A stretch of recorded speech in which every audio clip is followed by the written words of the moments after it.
this thing on. What is happening, everybody? Hope everybody's having a fantastic Saturday. If you are watching this, your Saturday probably didn't go as planned. Trying to keep this Topo Chico from blowing up in my hands. Hope everybody's doing good, though. So 2K was not able to make it to 2K. I've had a little bit of stuff going on. Could not make it down there, but hoping everybody that did go is minding their P's and Q's on the way home.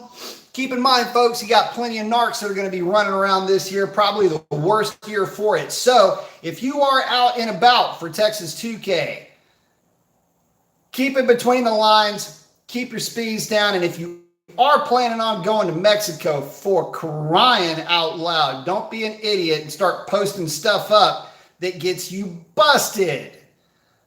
There's your public service announcement from your favorite bald guy. All right, so back to it.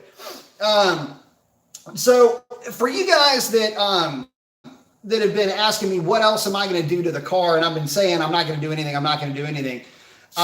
One of the things that had crossed my mind was a potential weight, basically lightweight stuff, just basically taking some more weight out of the car, but trying to do so in a way that doesn't really wreck structural integrity or anything like that, safety, things like that. So aluminum bumper supports was one thing I was looking at. I was potentially looking at different seats, stuff like that. But the more I looked into it, the more the cost just basically started to kind of turn me off a little bit. And so I started looking into other things, as far as, how much money am I going to sink into this car versus how much faster is it going to go? Number one. And number two, am I ever really going to cross a threshold that somebody else hasn't already walked across? And I think that's really more the point here.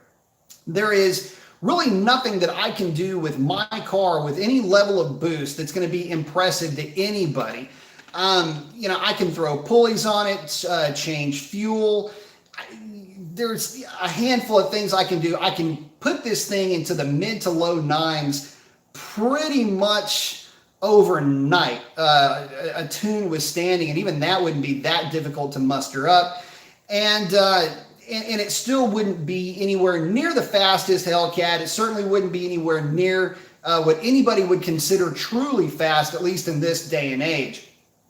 Which is something that I wanted to kind of talk to you guys about. And it's a topic that I've brought up before, and it's a topic that I'm going to regularly bring up here and there. But one of the things I wanted to discuss is, it's funny how people don't understand just how fast these modern cars are. I'm talking about ZL1, GT500, Hellcat, Red Eye, Demon, whatever you want to call these stock factory hot rods, and just how fast you can make them with very, very minimal modifications. So, getting into it, let's talk about the ZL1. It's easily the slowest of the group, with most healthy examples, 10-speed automatic cars on a drag pack running low 11s. We're talking 11.2, 11.1 would be a real healthy stock boost ZL1.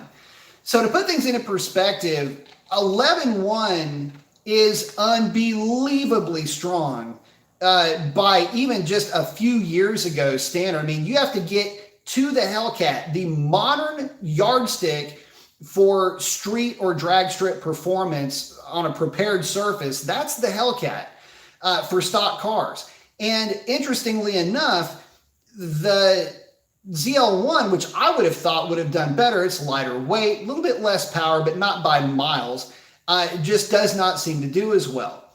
That car will still go 11.1s on a tire, basically bone stock.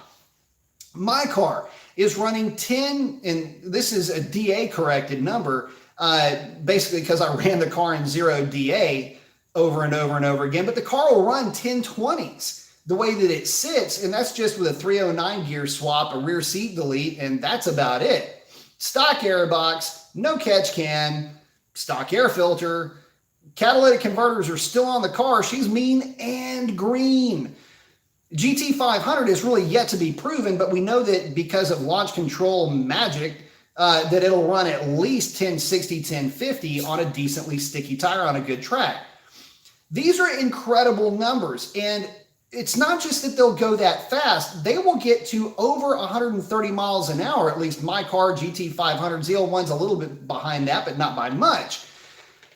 the thing is that it's unbelievably fast, all things considered. So I'm a little bit confused as to the argument, though, for making these cars faster and faster and faster still. I get it. I love making stuff go fast. But when you start to look at just how fast stuff is now, you start to get away from the fun factor.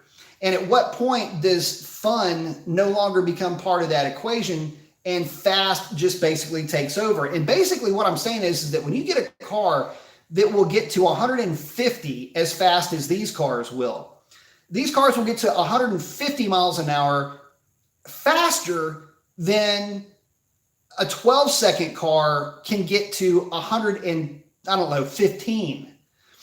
That is unbelievable. That is basically putting you half a mile ahead of that thing by the time that 12-second car goes through the traps, or a high 11-second car goes through the traps. You are way ahead of it now. The difference in real estate is unbelievable. So what I miss, and I guess this is where I'm going with this, what I miss is having fun. I miss having fun with a car. I miss being able to just be stupid and not have any real consequences. You get stupid in something like this. Let's say I stay in it in this car for 13 seconds. If I stay in this car for 13 seconds, I'll be going about 150 miles an hour, pretty close to it. There's a lot of shit that can go really wrong in that amount of time. If I get on it in a 14-second car for 13 seconds, which, by the way, is a tire-smoking car still, I haven't even covered a quarter of a mile. Or if I'm in a 12-second car, I've just barely eclipsed a quarter of a mile, but I'm not eating up mile an hour the way that these modern cars do. And I've basically set up an argument that is, modern cars just aren't any fun anymore. Yeah, they're fast. They're unbelievably fast, but they're not fun. And I think a lot of that fun is what a lot of folks are missing nowadays. But anyway, we'll get back to that. I'm going to say what's up to everybody that's checked in here. John G's checking in. He's first in with the thumbs up and the arms. I like it. What's up, John? Let's see. Brett's checking in saying today the first civilian vet C8 basically ran 11:56 at 120. Actually, I saw the video at 2K where the very, very first pass at 2K, that car went 12.0 at 118. So looks like they got that thing figured out. Figured they would too, because that car was soft off the launch. But I also know he's got nitrous in that car, so I don't know if he sprayed it to an 1156. Doesn't look like it though. Not at 120 if he was already doing 118. But yep, I've seen the video and I'm stoked to see what they can do with it. Brett's saying back in the 1990s, we ran 12s. You were king on the street. Man, let me tell you something about that. The funny thing is that it's tire technology that keeps you from really having fun with cars nowadays. You just can't launch them on the street. I don't care what kind of tire you're on. If you've got a car that is, I don't know, like an 11-second car, good luck hooking that thing up on the street realistically. And I'm not talking about street racing with VHT or anything like that. I'm talking about just going out and freaking acting a fool with the thing.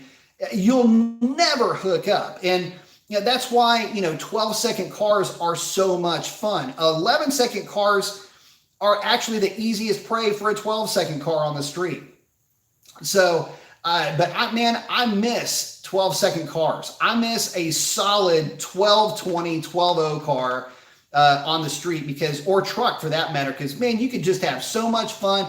Donuts for days, long smoky burnouts, make all the right noises, but they're still kind of safe. It's like hanging out with a nutty buddy. You know what I mean? Just somebody that's like, yeah, fuck it. After a 6-pack, God only knows what's going to happen next. That's what a 12-second car is. You start getting into the 11s and the car just kind of takes itself a little bit too seriously. Then you get into the 10s, the 9s, the 8s. That's when it's just strictly business. One slight hiccup, one slight oops, and instead of just catching it and going, oh, wow, and talking to your buddy, you're basically, you shit yourself. And shit yourself is not really a place that you want to be. Shit yourself is somewhere just away from where you really want to be in terms of having fun. But let's see. Posier's saying he's looking forward to seeing what the C8 Z06 will do. Yeah, we'll see what they actually end up doing with that. This is going to be a pretty sick ride, man. No doubt about it.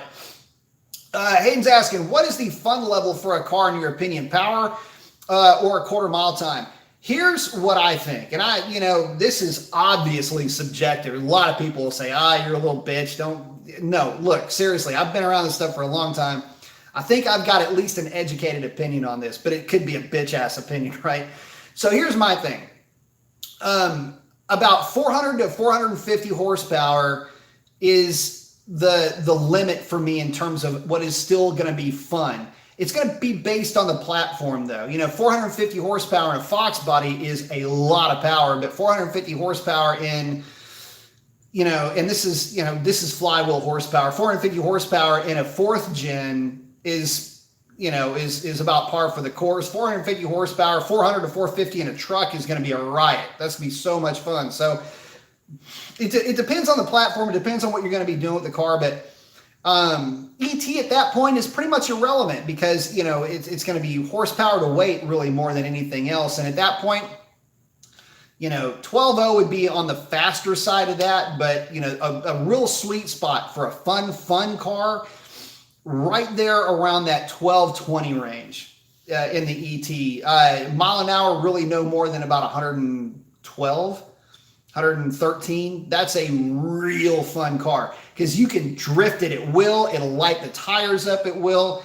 It'll do all kinds of fun stuff, make all the right noises. You can act a fool with that thing. And if you get out of sorts, there's a better chance that you can rein it in, assuming that, you've got the real estate to do it. Because what we're talking about here are older cars that don't have the technology of the stability controls and maybe even anti-lock brakes and all that other stuff. So you've got to be on your game, which is something else too. Modern cars, which brings me to my next point, modern cars have way too many nannies. GT500, you don't have to have any skill to launch that car. The ZL1 and especially the Mopars, man, these things are just launch it. There's nothing really to it. But they still require a little bit more skill because they just don't have the nannies or the technology that the newer GT500 has. But they also don't have that transmission, so maybe that's part of the reason why. Save the transmission, clutches at least. But anyway, getting back to it, those cars are also awesome for another thing, the fun cars. And that's to make you a better driver. That's what I learned how to be a much better driver. It's what taught me all the things that I know. I never learned that in a 10-second car or a 9-second car. I learned all of that with a mid 12-second, and that was on a good day, really more like a high 12-second Mustang that I could take out, and I could just act a freaking hoon with that thing, drifting it. Donuts. I mean, just doing dumb shit, burnouts, and just everything I could do because it was fun. And we learn the best when we're having fun. If you're not having any fun with a car, or it's scaring you, or it's intimidating, or if these things get to a speed that is just obnoxious, which means you've got a lot more distance you're going to need to have to slow down. The tickets, you go from just getting to, hey, buddy, don't do that again, to your ass is going to jail, the car's getting impounded, things are going to go really bad for you. You're going to have a bad day, okay? That's the kind of shit I'm trying to avoid. If I've got a car that just doesn't take up that kind of real estate that quickly, again, it's just another fun factor of having those cars or a truck or whatever it is that you've got. So anyway, let me get back to everybody else. See, Road Glide saying, what's up, brother? What's up, man? Brett saying, best ET ever was a 1010 at 133. Yeah, see, that's what I'm saying, man. That's a low 10-second car. Low 10s, yeah, they're a lot of fun. He's saying low 10s are a blast. But the thing is that for me, low 10s, you're so far out of the window of tire technology at that point. I've found that if you can light the tires up on a good set of summer tires at will, that car is going to be a lot of fun. It's going to teach you a whole lot more. A 10.0 car, that's the next level up, and you will have a brand new sense of respect for what a 10.0 car is if you if you try to do the same things with a 10.0 car that you're doing with a mid 12-second car. Let's see. Brett saying ultimate goal is a street car that can go 990s, but keep in the 10.0 range to avoid a roll bar. Well, man, honestly, by today's standards, if it's a newer car, you're probably not going to get hemmed up by anybody if you don't have a roll bar and you're going, say, 990s. Most tracks, at least tracks down here, really aren't going to say too much because they'd rather you do your business at the drag strip as opposed to being, you know, out on the street doing that kind of stuff. But, you know, yeah, the 10.0 cars, high nines, like I say, this thing's running, you know, 10 teens right now. And this weather, probably 1020, like a high 1020. But it does it like clockwork, and that's great. It's fun. It's a blast. And, you know, right now, as you can see, she's wearing her street shoes. This thing is a lot of fun in street form, but it lacks that, how do I put this? It lacks that, that dumb kid in you, quality, that quality that makes you just want to go out and do dumb shit and get the thing dirty. That's the thing that this car lacks for me. Anyway, wait a second. Hang on just a minute. Oh, Posner, thank you very much. Saying he got for the contribution to the cause. He's saying he got his factory reproduction in 20x11 wheels. Originally he had the intent of running Nitto Tri-5R 305s. Now I'm leaning towards the NT05Rs and 315. This would be for street only. Which would you use?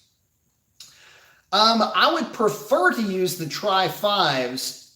That would normally be my initial response. I've had really good luck with the NT05s.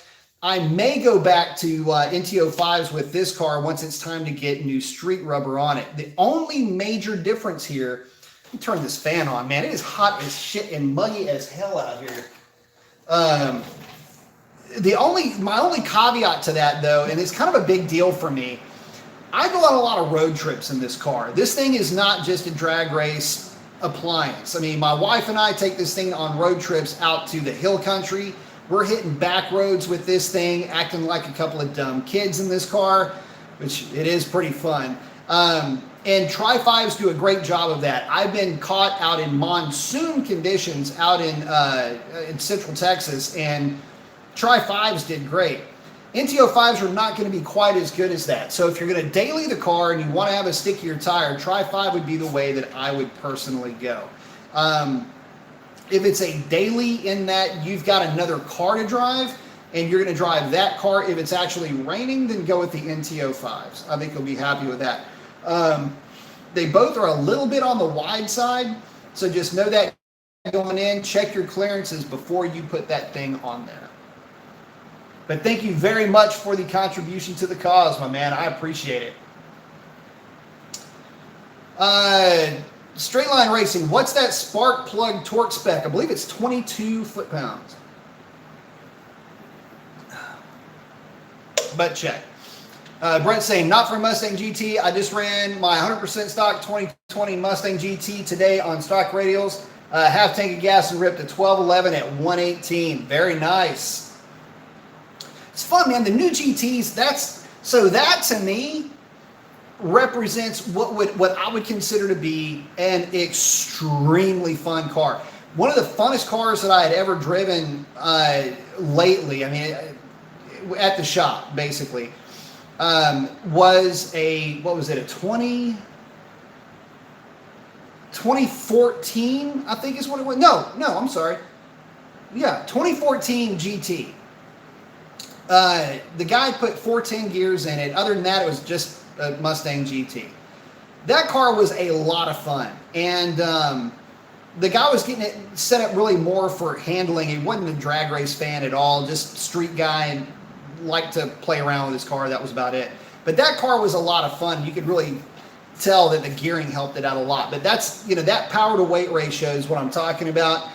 Gear it up a little bit so you get the snappiness of that torque through that gear. That car was just so much fun. Very responsive. And of course, since it's a Mustang, basically tailor-made for me. I don't know what it is about Mustangs, but every time I get into one of those cars, at least a GT350 and I guess the performance pack cars, it's like they took my measurements and said, okay, cool, we're going to make a car that's tailor-made for this guy, this body type. So Ergonomics in those cars are always number one on the list for me. Oh, John saying that he got the 309 installed and he loves them. Just have to wait to get to the track to see what I pick up. Man, you're going to have a ball with that thing. So get out there and enjoy it. I'm glad you like it, man. I know I love mine. Brett saying I have a shot at 11.9 on that stock radials. I hook great on the street. Very cool, man. Yeah, I know there's on stock radials, I'm pretty sure you can get that thing to the 11s pretty easily, as a matter of fact. Give it some good air and you should be in good shape. Saying not like the old Fox body. No, you ain't gonna get that one that quick.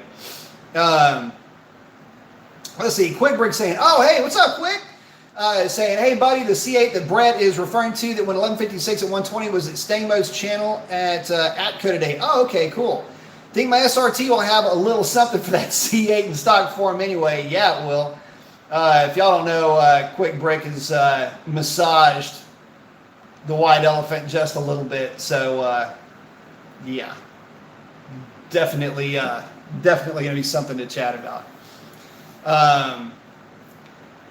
Let's see. Brett and Quick are hanging out. Let's see. Oh, Poacher's saying that he doesn't daily it or drive it in the rain, that he's in Cali. So here's the thing. I would say that in that case, go with the NT05s. Give them a shot, man. Like I say, I like the Tri-5 for an all-around, just to be a tire. It's a really good tire. But for what you're going to be utilizing that thing for, I would say go with the 05. I think you're going to be a lot happier with it, to be honest with you. Oh, okay. Brett and Quick are hanging out saying, yeah, talking about that new vet. So, yeah, man, let's talk about that new vet. Guys, I got to tell you something. It's funny. We've got the GT500 camp on one side and the Corvette C8 on the other side. I was hanging out on the phone with a buddy of mine this evening, and right before I made another video. I haven't loaded it up yet. But it was right before I had filmed that video, and we were talking about the GT500 and the Corvette. And leading up to this, it looks like all the Corvettes are basically spoken for at this point. I find that fascinating. It's not in a bad way, not in a weird way. It's just, that's really cool. All of the Corvettes are spoken for, at least the 2020 models. And I got to tell you, from everything that everybody has said about it, just in terms of quality and just the overall impression, the feel, and everything else, that's going to be kind of the car to beat. It doesn't matter. At this stage of the game, look, guys, and this is what I wanted to talk about too. This is something else that, just because we're having a conversation here. Speed nowadays is it's a given, and it's almost becoming irrelevant. In other words, if everybody is fast, then nobody is fast, at least in the world that we're living in and in the topic that we're discussing. So when I hear that something goes around a closed circuit in a number that sounds fast, I know that that's within the realm of every other car that could possibly could be compared to that thing. So again, it's not like we're talking about somebody that has broken the mold, changed the game, insert cliche here. It just doesn't really happen. And in the modern era that we're living in, there's no such thing as a car that doesn't handle well. Look, I've hit long sweepers with this thing actually regularly with when I'm doing data logging, when I've got to be in this car for 14 seconds, 13 seconds, you can only imagine the kind of numbers that this thing is turning after that long of being at wide open throttle. The spot that I hit, I'm actually in a sweeper wide open with a Hellcat when I'm doing those data logs.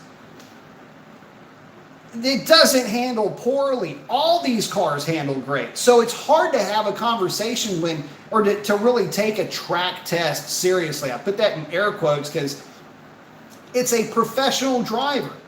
And it's another point too. It's a professional driver. We're talking about Randy Popes here specifically. Typically, when you're talking about MTOD or anything else like that, it's Motor Trend On Demand. You're talking about a professional driver taking one of these cars around a track. Understand this. This guy has been doing this for a long time, okay? He's got every opportunity to spend as much time with these cars as he can to feel comfortable with them, get them around a track, and then give his feedback. You, as a non-professional driver, have no prayer to push the cars as hard as he does. You don't have the experience or the skill set yet. Not saying you can't ever get there. You probably could with enough time, but you're just not there yet. You can't relate to what this guy is saying other than this car did it faster than this car. Guys, they're all fast nowadays. And that's, again, more to the point, is that they're just not as fun as they used to be. Spooky, scary, sketchy. Those are fun terms when the car only makes 350 horsepower. In the right environment, it's pretty exhilarating. It's a lot of fun. And as a younger bald guy, I had a blast with that kind of stuff. That's how I learned to drift cars. That's how I remember my grandfather and I in his old truck, hanging that thing sideways and learn how to control the skid, pitch it sideways. That's the kind of stuff that we would learn with when I was a kid. I thought everybody did that. Didn't everybody's granddad take them out and teach them how to drift in their old truck on oil field roads? It's weird for people not to experience that, at least from where I was coming from. So I guess that's the fun part. That's the nostalgic part. We're not ever going to be nostalgic for this level of performance in the near future. We're talking deep into the future here before you can say, yeah, back in my day, back when cars were slow and you could only run, mid 11s or, high 10s with them, I'm just not going to ever see that. I doubt I'm ever going to hear that. And it's because the level of performance is so great. You have so far and away exceeded the performance characteristics of the tires that you're running on. That's what makes it spooky. The trying to stop the thing is what makes it spooky. If something does happen that's weird, those are the things that make it spooky. So, the consequences are far and away greater at these types of speeds as opposed to what I would consider fun. So anyway, getting back into it. Brett's talking about the interior of the Vet, saying that it just doesn't do him any justice, which is something that I've heard. I've heard about the new Vet that you can talk about it all day long. You can gush over it and whatever, but the reality fares better than the hype with that car, which is a big thing to say, especially nowadays. But you know what? I got to tell you guys something. I would expect that. And let me get into this. Part of the conversation that I had earlier today about the Corvette basically kind of rolled like this. Yeah, the cars are fantastic, but they're $80,000 once you start getting into this level of the Vet. Yeah, sure, you can get the poverty pack for $65 or whatever they go for, but good luck finding one. You're going to have to order that. Considering all the Vets you're spoken for, you're going to probably have to order one anyway. But not many of them are coming that way. And the reality is that you're just not going to see too many Vets hitting the streets at that price point. Chances are your 65 is going to be a minimum of 75 walking into the conversation. Or right in the crosshairs of everybody else. Again, GT500, Hellcat, Red Eye, pick something. It doesn't matter. They're all floating around that same price point. Which is to say, they're freaking expensive. The average income in this country as of today is about $55,000. It used to be that you could pick up a Vet for the equivalent of, in today's money, say $35,000, maybe $40,000 if you're really stretching it. Well, nowadays it doesn't work like that. It is far and away less of a value proposition to buy one of these very fast cars. At least very fast in terms of modern standards, number one, but two, the value proposition just isn't there. So when I say that these are expensive, these are relativistic numbers. These are relative to any other point in history. These cars are obscenely expensive. This is why we expect obscene performance levels out of them, because if you're going to go that deep into debt to buy one of these things, shit, the experience better at least be enjoyable, or if nothing else, memorable. So anyway, getting back to it, let's see. Brett's saying he's a quarter mile guy, not really into road racing and road course. That's kind of part of the whole conversation that I had with the video that I haven't posted yet, that I just got through filming, was this. If we're talking about road course, this, that, or whatever, there's so few people that are ever going to take their cars to that road course. That environment does not play in the real practical world. Sorry, I don't care what anybody says. Ask anybody that works at any local closed circuit. Motorsports Ranch here in Houston. You've got COTA, the Circuit of the Americas in Austin. They have track days, track rentals all the time. You can swing a freaking dead cat over your head and bounce it off of C5, C6s, 4th gen Mustangs, or I'm sorry, 4th gen Camaros. Pick a Mustang, it doesn't matter. They're swarming all over the place out there. Miatas don't even count. I think they just sprout out of the ground whenever you build a track. So you've got all of that going for you, but you don't really see the GT350, which was supposed to be the last word in closed circuit performance. You just don't see those cars, not like you would be led to believe. So you're not going to see the GT500 out there like you would be led to believe either. If you want a closed circuit car, get you a C5 or a C6, build it right, and have something that you can just wail on and have a ball with. That's kind of the point of those cars. But anyway, I digress. Let me get back to it. Let's see, Jarrett's checking in and saying, what up, bro? What up, Jarrett? Jason's saying, hey, B, have you heard about that Helion twin turbo kit? Yes. They're claiming 700 real horsepower and stock 6.4, 10 PSI. They say it's somewhat safe because turbos come on more gradually than a supercharger. Actually, Pike's Performance has got a very similar build going on at the shop right now. It is on a Hellcat. And it is a similar, it's kind of similar to the Helion kit. Some assembly is required on that thing, by the way. I should say some fabrication is required. I've seen the kit, at least in that respect, and it might not be the exact Helion. I forget who the manufacturer is. It a Helion? Anyway, I can't remember. I don't think it's the Helion kit. Anyway, it's it's the turbos. The problem with these cars is packaging. It's not like putting turbos in anything else. I mean, believe it or not, the engine compartment in these cars is pretty tight. Inner fenders are actually kind of integral to the body structure of the car, so you can't just remove them, and there's not a lot of room floating around in there, especially underneath the car as well. So really, in my opinion, to do it right, the Helion kit or some of the other kits that I've seen, you would be better off cutting out part of the floorboard, fabricating that up a little bit, giving it a bit of a hump, and give the turbos a little bit of room, because they're typically located right back here, like right where the cat is, down a little bit. I'm looking like an idiot trying to point at my car. Anyway, they're tucked in underneath, right in back of the oil pan, basically. So on either side. So the idea I would have would be, look, man, just quit trying to make this thing work, because this platform sucks for trying to put turbos on it. Cut it, re-weld some sheet metal.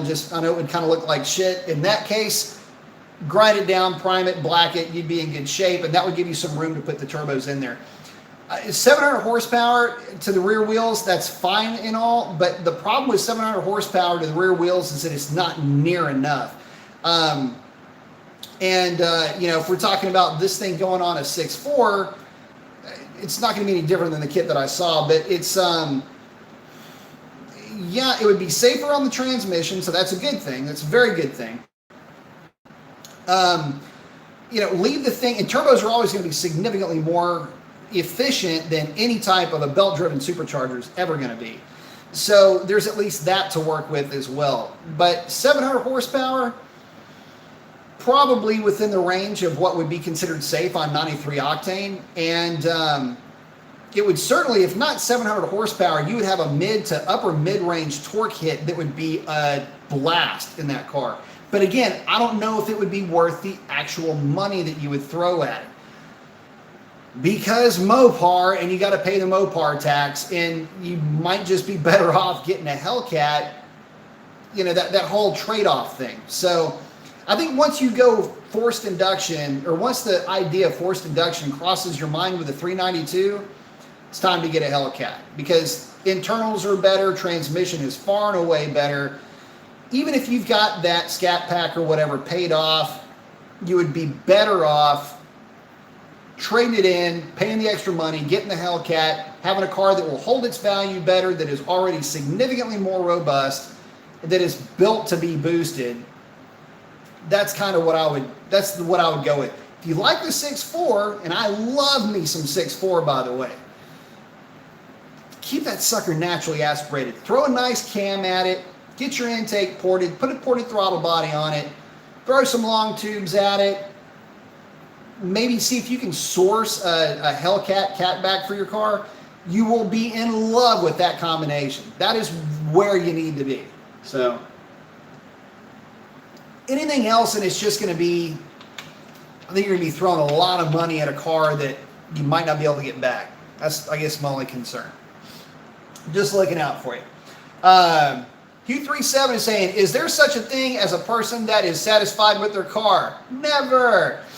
My Mustang V6 is a low 12-second car with a supercharger and gears. I kicked myself because I didn't buy a Hellcat like my brother did. Yeah, but you know what? You got a 12-second supercharged 6-cylinder car. That's kind of cool in my book. And besides, it's a fun freaking car. It's fun. And sniping after V8s with a V6 is a lot of fun, by the way, as you, I'm sure, already know. Let's see. Alex is saying, gotta say the C8 may be an amazing machine that outperforms the C7, but aesthetically the C7 just does it for me a lot better. A lot of guys are saying that. It's going to take a minute or two to get used to the new C8, especially once the Grand Sport and the Z06 versions of that car come out.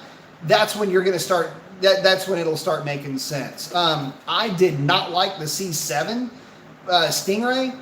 Still really kind of don't, just from an aesthetic point of view. But that Grand Sport and that Z06, yeah, that does it for me. So I know what you're talking about. Believe me, I'm right there with you.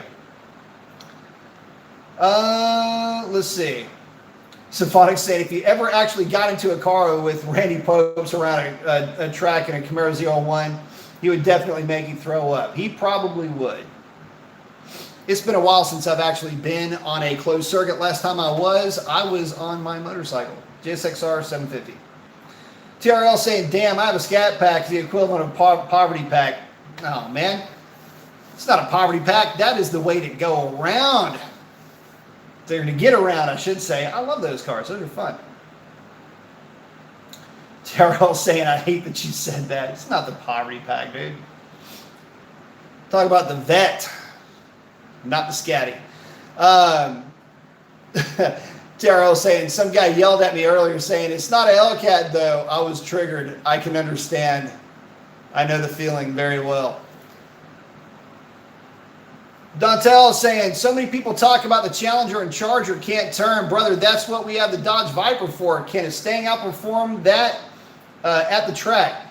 To be honest with you, man, it's all about the driver at that point. On a closed circuit, this is the funny thing, okay? So if you do get an opportunity, if you're at a place in your life where you can do this, get into autocross. That's the gateway drug to getting onto a closed circuit.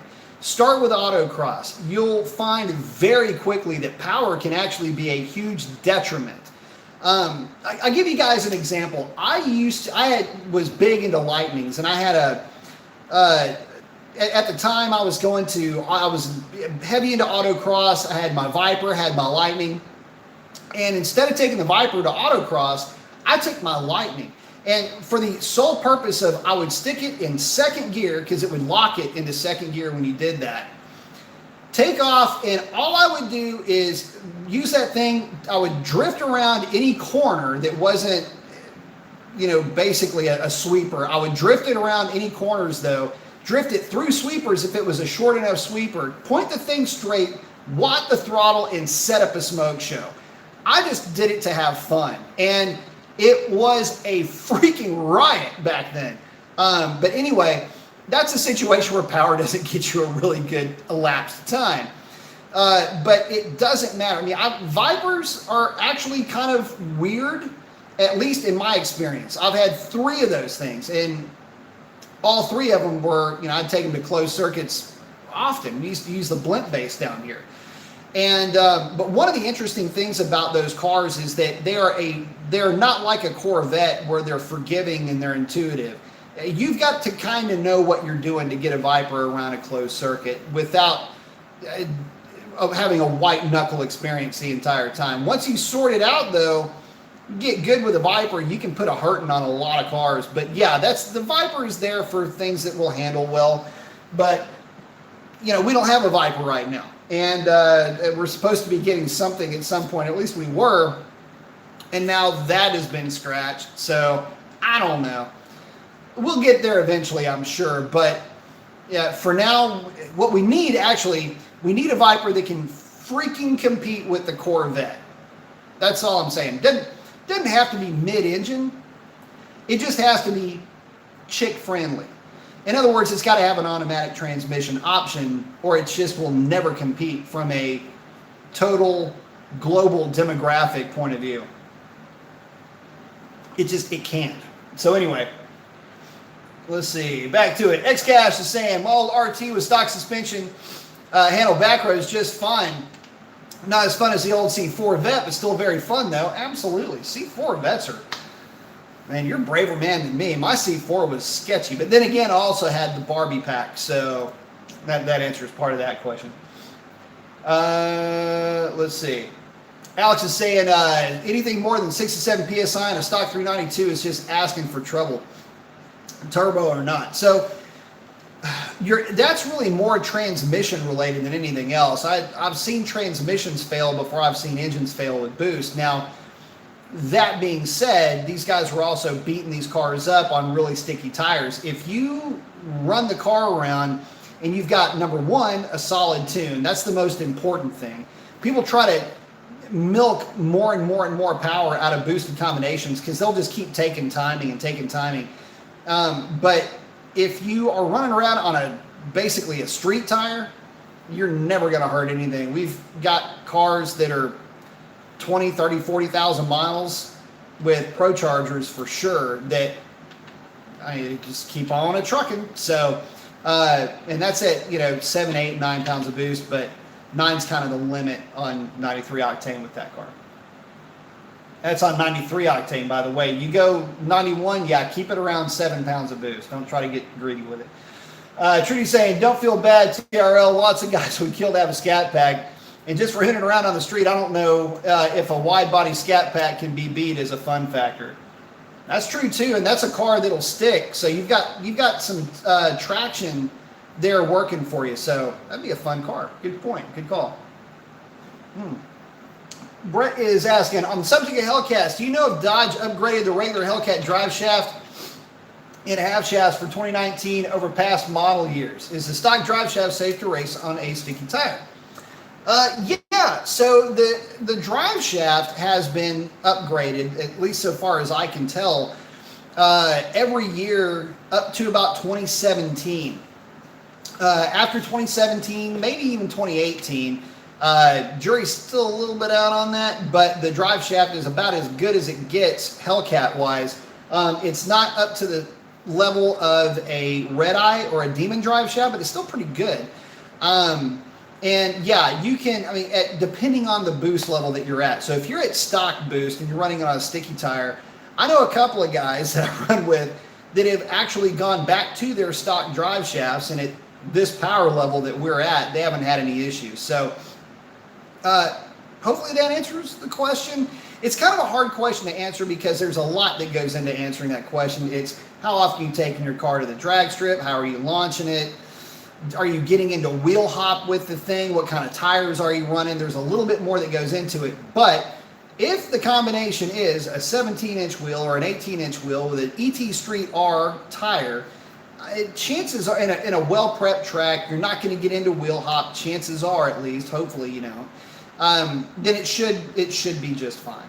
And I will keep saying that until I am proven wrong otherwise. Now, should you choose to start throwing a lot more boost at the car or hitting it with nitrous or something like that, then yeah, you're going to want to get a different drive shaft. Let's see. Jared's asking, ever find out anything about the instrument cluster swap on my Ram 12 1500? Would like to have more gauges in the dash. No, did never see anything on that. I haven't seen anything where anybody had done the swap. I don't know if you would have to pin the computer or anything like that, so it's definitely outside of my level of expertise, but from what I looked into, didn't see anything that was promising on that. So I'd be better off in that situation, just get you a laptop, get the software, HP tuners, and have a full spectrum of gauges to work off of. Because I don't have any idea as far as the rest of that other stuff goes. Xcash is saying, CNRT live video with a 6.4 wide body Hellion kit, almost 740 to the wheels, turbos only. That's insane. Yeah, the stuff is working pretty well. The thing, and again, keep in mind, turbos are a lot more efficient than anything that's going to be belt driven. So there's that. Plus, you've always got boost, and you've always got a level of boost with turbos. That's the other good thing about turbos, by the way. And it kind of bums me out that these things are so not turbo friendly. At least in terms of packaging, without having to hack everything up. And yeah, you can do it, but you know, good God, the amount of work, time, effort, ass pain, everything that's going to go into that is just going to be a little bit over the top with the LX or LA platform, whatever you want to call it. Fact of the matter is that, again, you start getting into packaging and how the turbos fit underneath the car, where you've got, I mean, you can't take the thing through a freaking car wash with those things set up the way that they are. So let me just throw this in there, at least on the kit that I saw. Kind of scary, actually, to think about. Anyway, back to it. Just only because they sit so low, and I'd be worried about them catching on stuff. But I mean, it is what it is, man. I mean, it's hot rod shit. Let's see. Hang on. Time out. I missed my spot here. Here you go. TRL. Oh yeah. Oh, you said, oh yeah, just messing around. That really did happen to me 3 hours ago. I live in South Florida. I can't even use the power I have without being reckless. Yeah, I know the feeling. Tell me about it. And the funny thing is so here's the thing. Do you remember when we had just the SRT8 and the Mustang GT, and those were the fast cars that you could get your hands on? Maybe a ZL1 was floating around in there somewhere, but then 2015 hit and the whole situation just got upended. Jerry's asking, how much work would it take to get a 6.4 into the mid-10s? And is it possible to get into the 9s without boost, just naturally aspirated? It is possible, but it requires a lot of work to get that thing into the 9s. Mid-10s really isn't all that hard, although primarily the thing that you're looking for is going to be weight reduction. But an FBO scat pack with significant weight reduction should be able to cover a 1070 or a 1060 in good air without too much of an issue. So that would be an undertaking, though, in terms of an investment, because we're talking everything on the intake side: ported intake, throttle body, Hellcat intake with a Hellcat filter, cam, push rod, springs, long tube headers, ported intake manifold. Did I already say that? You could get away with full exhaust, although you could probably, if you were just building a drag-only setup, remove that full exhaust and put a 24-inch extension on the back of the headers to save a little bit of weight. Don't go shorter than that, though. It'll piss off the O2 sensors. You could then go with obviously the requisite tuning and everything else, put the thing on E85 if you really want to spool it up, higher RPM depending on the cam, go with a different converter. So there's stuff you can do to get that kind of number.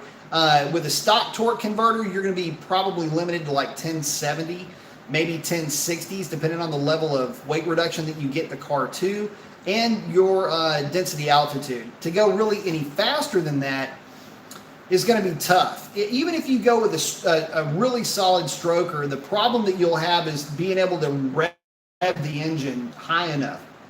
Really, to go any deeper than about a 1050, you're going to want an engine that's going to be able to spin to about 7,200 RPM-ish. And the stock intake isn't going to get you there. So you're probably going to start looking at the Holley intake at that point, which means if you're doing that, you probably would want a cam that would work with that. So Stanky tie bars and collars to keep everything stable. Obviously, the cam and everything else would be geared to go that high. Plus, you might want to take a look at a gear swap as well. So again, it would be an endeavor. It would be a labor of love and a passion project to make that happen. Probably wouldn't do it myself. I would be more inclined to see how I could get away with building just the most pissed off 5.7 in the world rather than a 6.4, only because 5.7s are a lot cheaper, and you know, people will buy stuff for a 5.7. So, but again, just personal opinion. I mean, you could do it, but it would be tough and it would be expensive. And if it's only the number that you're going for, there's a lot easier ways to get there. If it's the challenge that you're looking for and you've got a war chest to throw at it, I say go for it. Steven's saying, is an increased MAF housing worth the open element? It depends on the rest of the setup. If the rest of the setup is restrictive, then it's not going to do you any good. And also, if the rest of the setup is going to heat soak, it's not going to do you any good. The other thing is, where is the open element going to be getting its air from? If it's getting hit by radiator wash, which is the problem with a lot of cars, then it's not going to do any good in that respect either. So yeah, you can go that route. I would probably respectfully suggest going with a higher flow air filter in a stock box before going with anything. If we're talking about MAF, I'm assuming you were talking about something GM or Ford, maybe an older vehicle. In that case, you can get away with pretty much anything. If it's a true MAF, it will be able to make the adjustments. With this one caveat though, at low speeds, one thing that will piss off a MAP sensor is radiator wash. And I've had it before where radiator wash would penetrate an open element filter just enough to where it would buffet a little bit that MAF sensor. Weird stuff. Talking about some older stuff too, Fox body primarily. But anyway, hopefully that answers the question. Question mark. Let's see. HU37 is saying there is no talk about a revised version of the Camaro. If they do make one, do you think that they'll make it more like a C7 Corvette? Man, God. Okay, so here's my hope for the Camaro. If they ever do come out with another Camaro, I mean, this Camaro, first, let me answer the question. I have no idea. I would love to see the Camaro evolve a little bit, but I don't know how drastic they would take that evolution. It's a pony car, a Corvette is never going to be misconstrued with a pony car because it doesn't have a back seat. That is what makes a pony car. 2 doors, 4 seats, and I use that term very loosely. But that's kind of the running gag, Coke bottle, body style, the whole bit. I don't know really where they're going to take the Camaro, because if they do away with it, it'll be a damn shame for the marketplace. But it would kind of make sense in some respects. if the sales just aren't there and they're having hell trying to find their niche, their buyer. If they can't get it done with the Camaro, they're gonna 86 that thing, which would leave us with the Ford and the Mopars, which are bookends for driving experience. You could have a GT500 and a red eye in your garage and have a similar driving experience, but if you had a GT350 and a red eye, or a GT350 and a Hellcat in your garage, or even better, a GT350 and a Scat Pack in your garage, you would literally bookend driving experiences at that point. One of them's real torquey down low with a lot of tip-in throttle response. One of them just has to be spun to the moon before it gets any exciting. So the problem with the Camaro is that it falls in between, and I've said this a lot. Y'all know my triangle analysis of this. The Camaro has always tried to be more Mustang than Mustang. If Mustang came out with a 289, Camaro would have a 350. If Mustang had whatever the Mustang had, then Chevrolet would basically sit there, wait, counterpunch with something else, right? Mopar always just kind of did their own thing, just, had their own sandbox that they played in. Great engineering, but the execution was, build quality was, and so you had these great, amazing cars that just never really lived up to the marketing. Sound familiar? But that was the beef with the Camaro. And in the modern era, that business model doesn't really work well. Because you still, now, I say you still, but now you have Mopar. Mopar's back, and they've been back now for a while. They do the torquey, tip-in, throttle response, big, American, land yacht with a big block that hauls ass. That's Dodge. That's what Dodge does. That's what they've always done, and they're really, really good at it. You've got Ford, which is pony car, light, nimble, easy on its feet, fun to play with, has a very broad appeal, can do a little bit of everything extremely well. That's your Mustang. Those are your two bookends. Where does the Camaro fit? That's the problem with the car. So I do this triangle, and it always points down. And the down point, that's your Camaro. The 2 points over here, Mustang, just like I said. Mopar does everything I said. The Camaro, though, it doesn't offer anything that's better than the Mustang. And what I mean by that is this. It's sure, okay, so it's nimble, it handles good, whatever. But it doesn't have the ergonomics. It doesn't have the feel. It doesn't have that universal appeal that the Mustang has for whatever reason. So it falls, right? It doesn't have that tip-in torque, big, brute, muscle car-ish, boaty, big body car that the Mopar is, which I love, by the way. So it falls down. Everything about the car goes down. And to be, at this stage of the game, to be the third party, you've got to be better than both the Mustang and the Challenger at whatever it is whatever metric it is that you're measuring. And it doesn't. And unfortunately, they're going to have to come out with something that just really lifts everybody's skirt, or else it's just going to be an also-ran for the rest of its existence. And it does not matter that you can mod a Camaro to be faster than a Scat Pack with equivalent mods or equivalent dollars. It doesn't matter, because that's the other side of the coin here is modifications don't mean anything to 90% of the people that are buying these cars. That's the market, not the 10% that we represent. It's the 90% that buy the cars and just drive them the way that they sit. You get somebody in a Camaro, then set them in a Scat Pack, their eyes get big when they experience the driving difference. You take somebody out of a Camaro, put them in a Mustang Performance Pack, and they go, damn, the ergos are freaking amazing in this car. And so it just depends on the buyer and what he or she is really looking into. Again, ergonomics, it loses. Looks, that's subjective, but the market's kind of dictating this, and it loses. Performance, on paper it does okay, but it doesn't blow anybody away. So it loses. It sucks, but that's where we're at right now. Let's see. Oh, Trinity's saying, man, I sat in in a Z06, and I don't think I could drive it. I'm only 6 feet and don't think I would be able to see stoplights. Super tight in there. Knew it'd be small, but damn, same with the ZL1.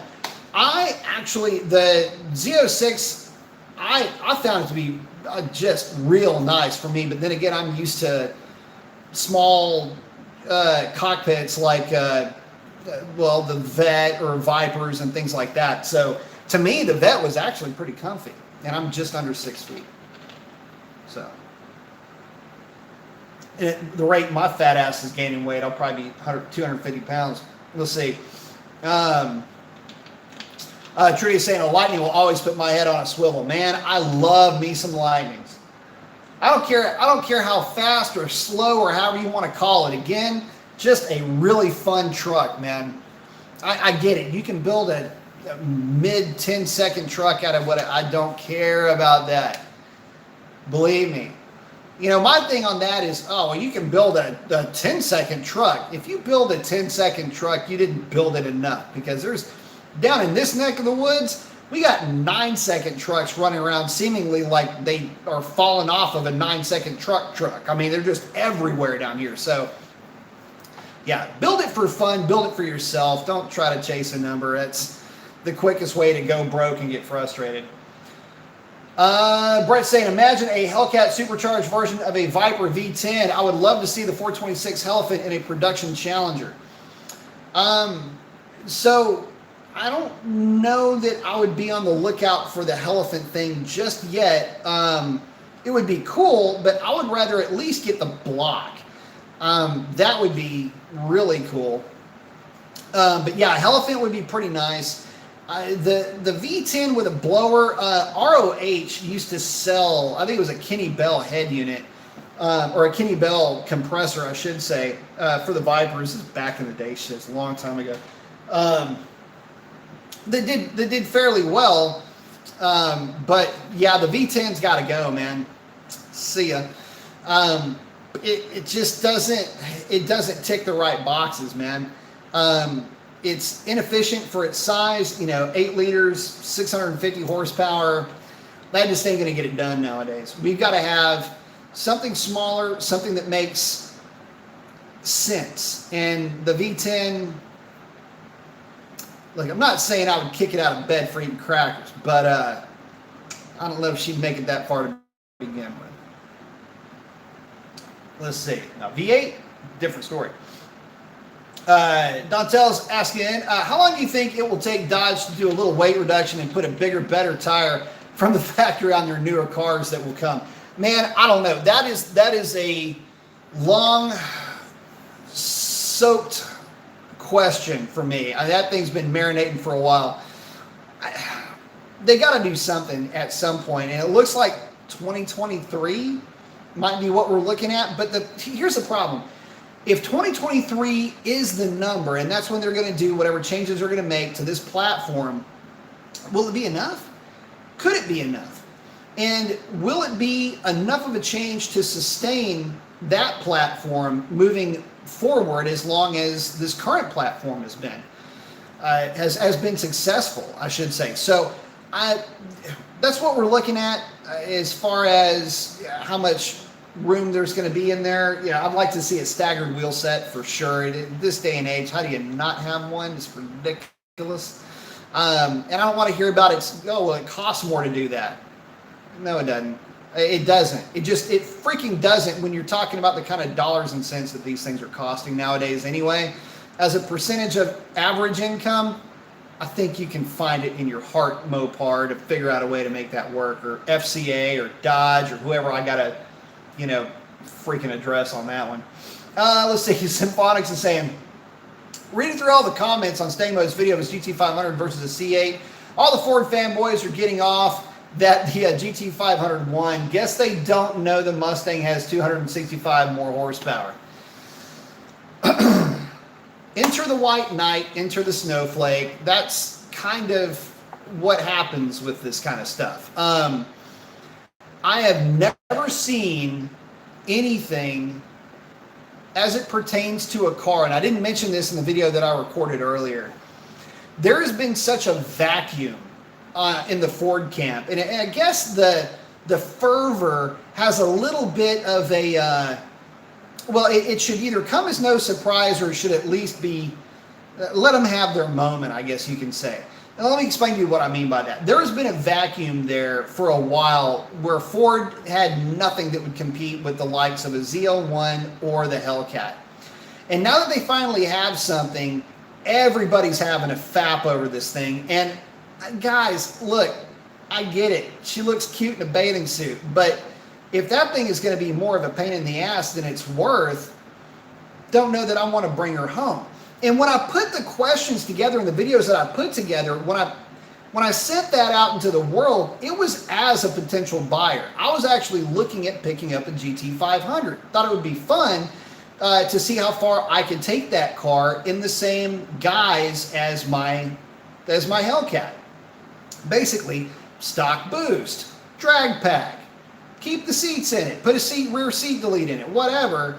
But see what can be done with that car from a developmental standpoint. Tuning, transmission tuning, see what it does on the dyno, everything.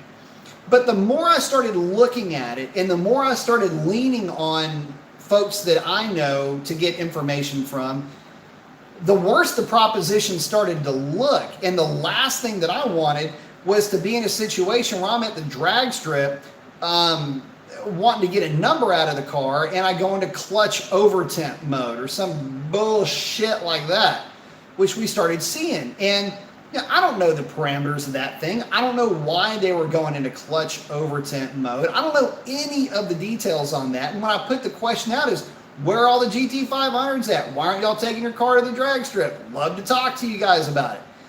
I got bombarded by every snowflake and white knight for the GT500 that you could possibly imagine, keeping in mind that none of these people actually own the car.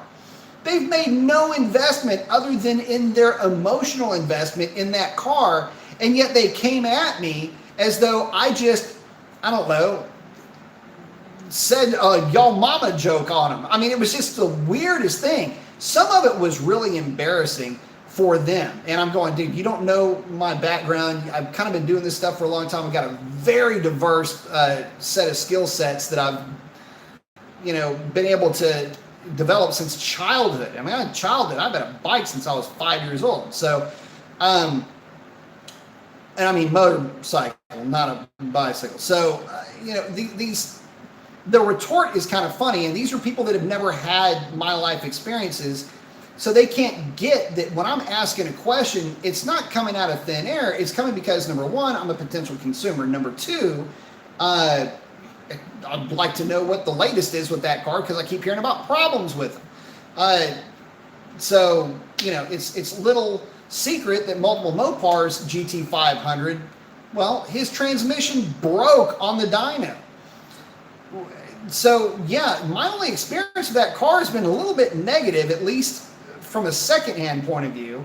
And from a don't give a fuck point of view, the fact of the matter is that other people have had clutch issues, and that was enough to make me go, yeah, I don't think I'm going to be picking one of those things up. So, kudos to everybody that's out there doing great with the car. I just don't see it being something that I'm all that interested in. From a development standpoint, from any other standpoint, unless it's, a car that I get to do a review on, just not that interested in it. Not after the responses that I got, anyway. Listen, I'd rather not be associated with that crowd. I'll just put it to you that way.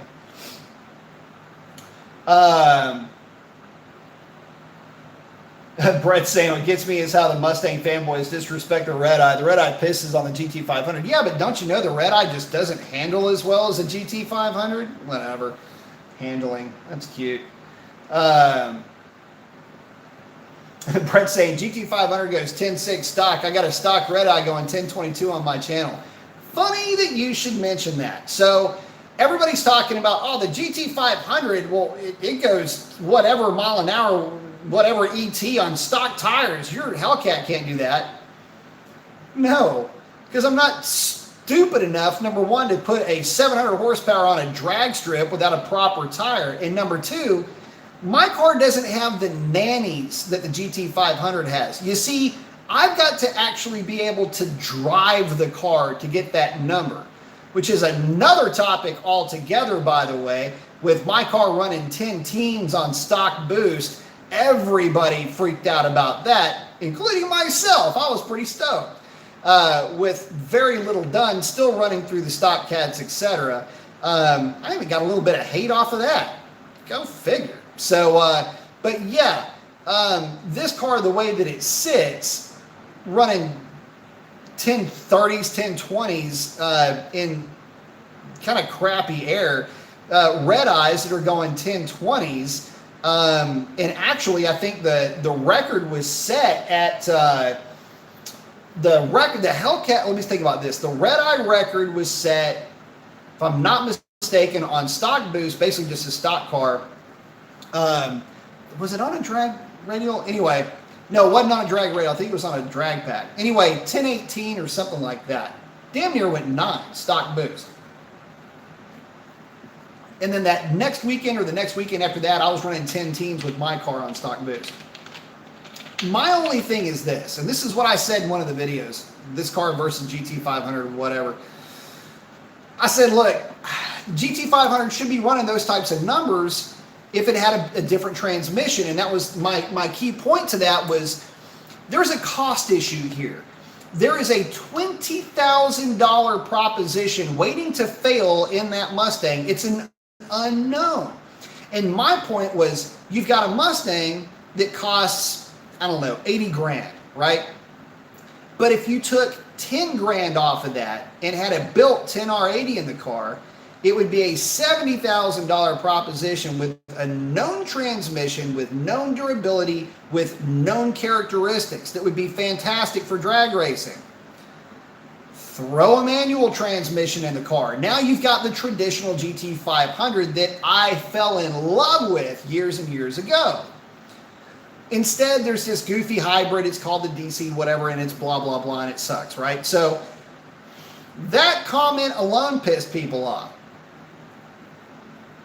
How the hell does that piss anybody off? That is a freaking legitimate point to make from somebody looking at it from a cost perspective. But again, white knights, snowflakes, whatever you want to call them, are going to jump through hoops to act a bitch over this. It's infuriating because, again, none of these people have invested their money or their time into that car or to any other car for that matter, but yet they're the experts after watching 2 or 3 YouTube videos. Proves my point. Anyway, back to it.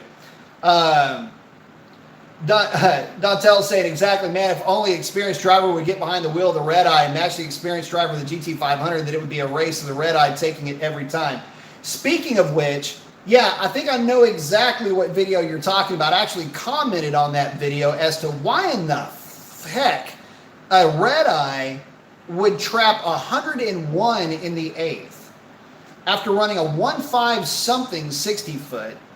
How do you run? And this is just because I've been doing this a minute or two. If this car runs a 1.5, say a 1.55 60 foot, which would be horrifically slow, it would still run 105 miles an hour, 106 miles an hour in the 8th. How did that car run so slowly? And my response was, you lift? What's up? I mean, what happened? Is something wrong with the car? Did it spin? The fuck? How do you do that? That doesn't even make sense. So, it's still with no response on that, by the way. Curious minds want to know. Shawnee's checking in saying better late than ever. I like it. Callus99 saying, what nitrous kits, if any, would you recommend for a 392? It is the Nitrous Works. Something. I think it's -10. It's not the size of the line. There's a part number, and I cannot remember it off the top of my head right now. Anyway, set it up to run off of injector pulse width, and you'll be in good shape. It is a progressive controller, and you can actually set it up to progressively feed nitrous in based on fuel injector pulse width. It's actually a pretty cool setup. Takes a little bit to hook up. It ain't cheap, but that along with a bottle heater will make it real nice for running nitrous. Comes with an integral window switch. Have it come on at 3,000 RPM. Actually, I would have it not come on at 3. I'd have it come on at about 3,400 RPM. Shut off at about 6,000 RPM. 6,100 RPM would be good on that one. I can't remember, but it's a Nitrous Works kit, and I apologize to you, my friend. I cannot remember the damn part number off the top of my head. But check it out. It ain't cheap, but it's the safest way to go about it, in my opinion. They also have a really cool console switch kit that I would highly suggest. Brett's asking, I was at ATCO today. SRT Sean, an experienced racer, was there today going 1030s all day in his 100% stock red eye with just a tire, and Sting Mode did best 1077. Sting Mode was not looking to run him. I can imagine that. So all I can say is this. The way that my car's set up, it's basically been red eye sized. It's got the 309 gear, the red eye rear seat delete, but it still has catalytic converters. And when I put it on a drag pack, with me in the car, it weighs 44 to 35, 44, 40 is the typical flat number that it weighs first hit of the night. This thing on accident will run a 1030. You know, it's got one of my tunes in it. It's extremely mild tune. Primarily, it's a transmission tune more than anything else. But I guess the point that I'm making is that the GT500 will finally get there. It's not that it's not there ever. It's that it's not there yet. And I'm just not convinced from what I've heard, you know, with the issues that folks have had. And I would die laughing if somebody would ever just have a straight conversation with me about issues that they've had with their car, what the deal is with the clutch over temp, what they've done to overcome that, and any challenges that they've had with their car leading up to, you know, let's say a conversation that would go, yeah, I'll put a drag pack on the car, stock boost, but yeah, basically here's where we're at with it. Nobody can do that. Nobody has done that. And, you know, I think when I put the video out of, hey, where are all the GT500s at, I think a lot of people took that as me calling out every GT500, which, hey, anybody can get some. I don't give a fuck. But the funny thing about it is, oh my God, your car runs 10 1s, 10 2s, whatever. It's modified. Really? My car is modified. Yeah, okay, it's modified. But, dude, stock boost? Come on now. Let me rephrase this. Stock boost, straight up 93 octane gasoline. This ain't running on race gas. This ain't running on E85. This ain't running on Boostane, son. It's straight up Exxon, right up the freaking street. 93 octane gasoline. They said it couldn't be done. Revlon make you ass raw. All right, what else we got? Let's see. Dautel saying, does the red eye come with 305s all around? Yes, it does. If you get the wide body, it does. Let's see. VTech Ader saying, have you seen the Incognito lower pulley that requires no tune? If so, what are your thoughts on it? I can tell you that it does require a tune. It really more depends on where you live. So let's just put things into perspective here. Down here, Dr. Diff, who it was at 2K with his truck, by the way. Unfortunately, I didn't get a chance to go there. But he actually had an opportunity to data log one of the Incognito cars. And here's the problem that he ran into. Down here, where we have, we're at a lower density altitude. That car was pulling 7 degrees of short-term knock retard. That is obscene. A typical stock Hellcat will pull 3 degrees of timing. It's not uncommon whatsoever, even on 93 octane. Knock sensor sensitivity is super nanny on these cars. They run a little bit on the lean side, but again, the nanny factor is way up there. But that car was pulling 7 degrees. I think he said at one point he was even getting into 8 degrees. That is utterly unacceptable. And that car, when it was taken to the drag strip, that car slowed down. because the computer was yanking so much timing out of it. Now, you take that same car, take it to Denver, take it to the high desert in Arizona. You may have a different result because the density altitude is going to be significantly higher because your base altitude is significantly higher. We're talking base altitude of roughly 5. Is like, 85. In those situations, basically what I'm saying is the available oxygen is significantly less. You put that pulley on there and it basically would altitude correct the car. But if you drag that with no tune, mind you, down to sea level, you could potentially run into a problem. Secondary problem on that is the car may go into cat overtemp significantly sooner, which is another reason why that car slowed down. Cat overtemp in these cars doesn't pull timing. What it does is it starts just throwing fuel at it to the tune of about a 10.1 AFR in some cases, even a little bit richer than that, but typically it'll hit it in extreme cases like at a 10.1, which is also not going to do you a whole lot of favors. These cars like fuel, but they don't like that much fuel. So again, there's no such thing as a no-tune pulley. It does not exist. Let me take that a step farther. The stock pulley setup with the stock tune on these cars will in fact exceed the stock airflow table in the computer already. Without getting overly technical and just going complete nerd on you, what happens is that the car will basically, it just locks out timing at that point. It just gets to that value and it just doesn't put any other value of timing in. In this case, let's say it's 15 degrees, just because it's an easy number to remember. 15 degrees is fine if you're just getting a little bit more airflow than normal. But if you've got a significant amount of more airflow than normal, 15 degrees may be too much.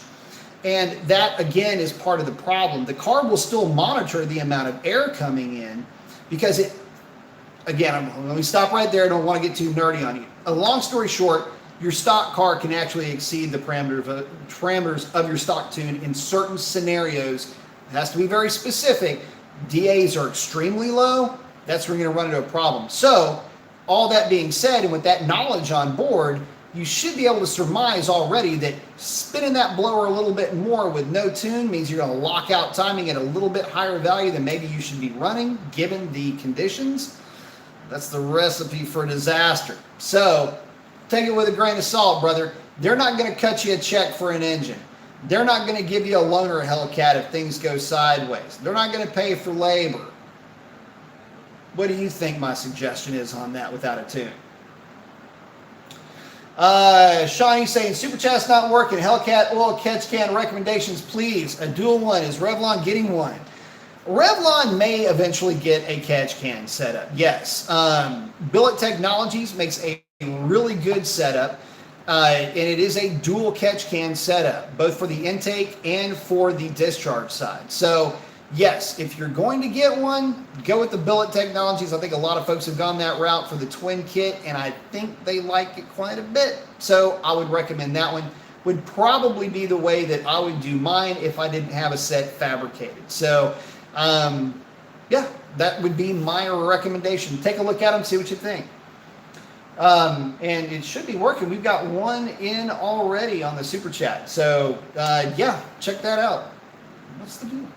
Trudy saying you can get a non-wide body red eye with 275s all around. Oh, yeah, you can definitely do that. That's easy. Dontel saying, okay, yeah, knowing the torque numbers these cars put down from the factory, these cars need a 315 like the Demon, but with a different tire than P0s. Yeah, they need something, man. They need a little bit. They need a staggered setup. 305s are great, but you're still going to light them up. 315s get lit up too. So,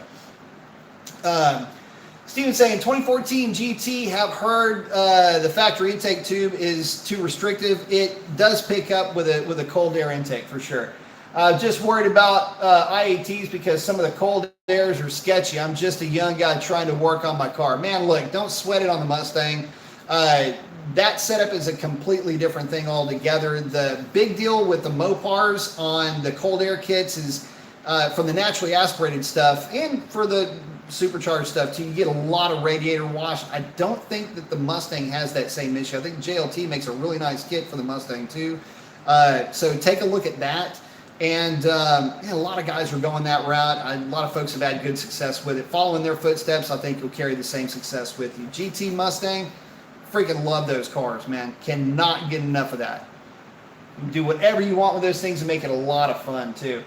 Christian's checking in and saying, a little off topic, but what did you think about those Bronco leaks? Man, if it wasn't based off of the Ranger, I'd be all right with it, man. If they're going to release a Bronco, I want it to be Bronco, man. I don't want it to be Bronco. You know, it just doesn't do anything for me.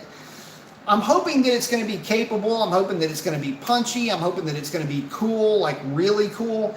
But the initial ones that I've seen, I haven't seen any lately, like super lately, like within like the last month and a half-ish lately. At least I haven't paid attention to them. But the initial ones that I saw, I thought were pretty cool until, you know, I found out that they weren't going to have a V8. I'm like, it's not really a Bronco then. It's more like a Bronco 2, you know, which was kind of a piece of shit. So, but anyway, that's just the old school in me talking. I know that the modern power plants are far and away better, and I bet you that thing is going to be very capable and a lot of fun. And it's a Ford, so the aftermarket is going to freaking cater to it. So get ready and save up, because I have a feeling that thing is going to be a lot of fun to modify. I'll just leave it at that.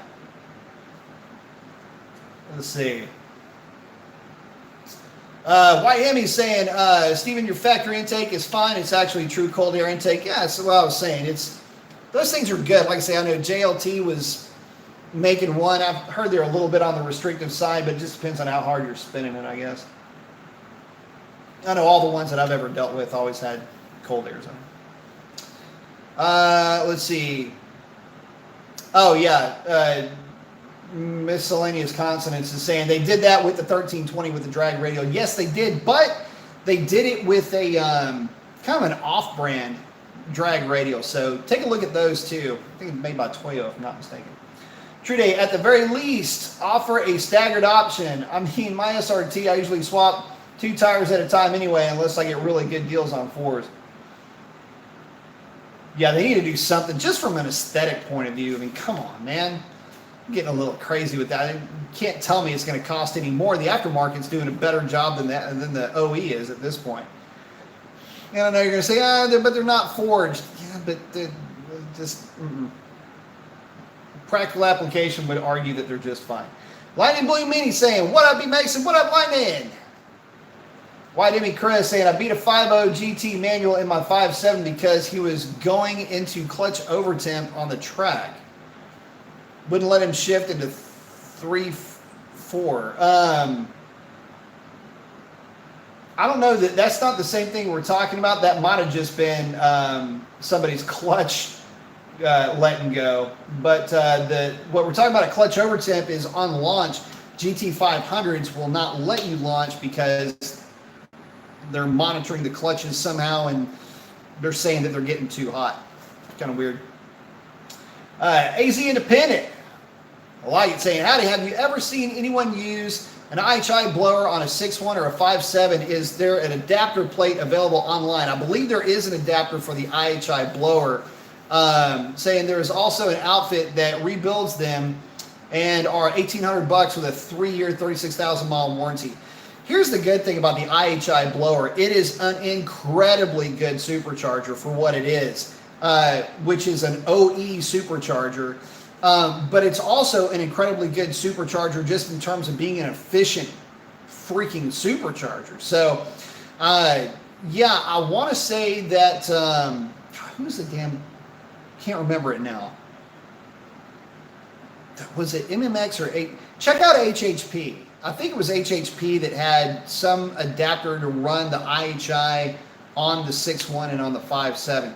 If they do, that would be the only route that I would go. But just remember, you got to get everything with it. The heat exchangers, the pump, reservoirs, all of that. But And that means you got to get the brackets, which I would probably just say screw it at that point. Get the Speed Logics aluminum front bumper brackets. It's got the brackets for that stuff for the Hellcat if you can't find them online for the stock stuff. Anyway, you're going to have to get all of that for it, but it's well worth it if you want to run that blower because they're just so damn good. Listen, you've got guys that have run on the stock 2.4. You've got guys that have run actually 8-second quarter mile passes with a stroker and the stock blower pulleyed like its ass off. But that blower, the IHI 2.4, has gone 8s on a stroker application. Just saying. I'm not saying that it'll do that with your car, but it's no joke, man. I'm not kidding. That's a badass little supercharger, especially with some porting. Jebediah is saying, how many miles did Revlon have when you got her? She had 5,700 miles on her when I got her. Just a baby. In fact, she had 5,700 miles on her when I got her, and I would venture a guess and say that the trunk had never been opened on that car, save for maybe when they picked it up at the dealership. So, yeah, that car was, whoever had it before I did, hats off to you, man. You took really good care of my girl. So thank you very much for raising her right. Now I get to have my fun with her. HU37 saying the only advantage the GT500 will have on a Hellcat or Red Eye will be the aftermarket support. For the money, I'd prefer supercharging a 2018 or newer Mustang GT.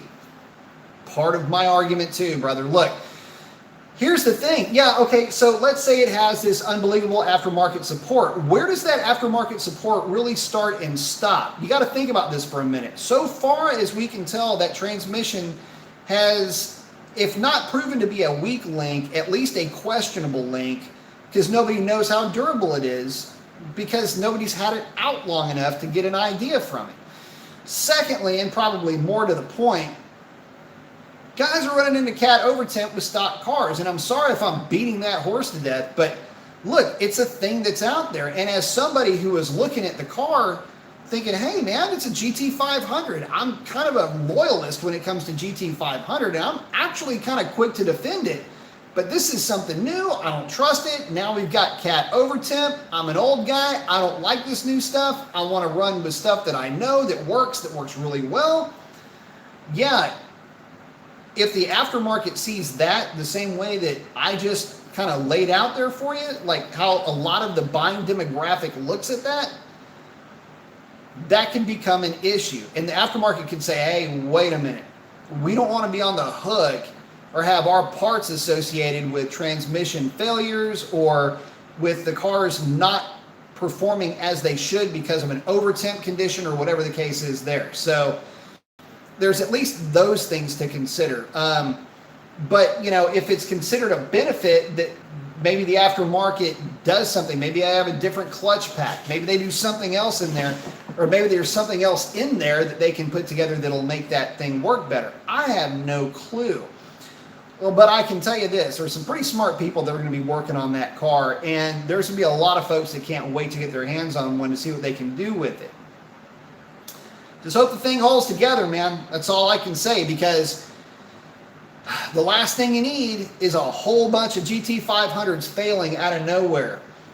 Oh, wait a minute. That's kind of like the GT350 thing, right? Well, Mopars have cam failures. Yeah, well, GT350s are supposed to be able to spin to the moon, and they're having engine failures. So every platform has a weak link. It doesn't matter what it is. It doesn't matter who makes it. Every platform has a weak link of some kind. And we just don't know what the GT500 is capable of in terms of durability, because that weak link hasn't really been exposed fully yet, I guess is the best way I can put it.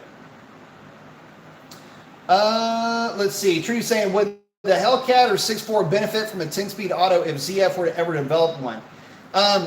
Yeah, actually it would, but not for the reasons that you think. So a 10-speed auto would do really well to do two things. One would be to make that 2-3 shift a little bit less abrupt. I guess the drop is pretty significant. But the main thing would be to level out the 4.5 transition. That's another area where you just drop a little bit deeper RPM as opposed to just keeping it in that range. Aside from that, though, you know, that kind of tweener gear, that 5.6 tweener gear, if you want to call it that, there's nothing really on the back half of that transmission that's going to help you too much unless you had a significant overdrive thrown at it, like the TR6060 with a 0.50 overdrive.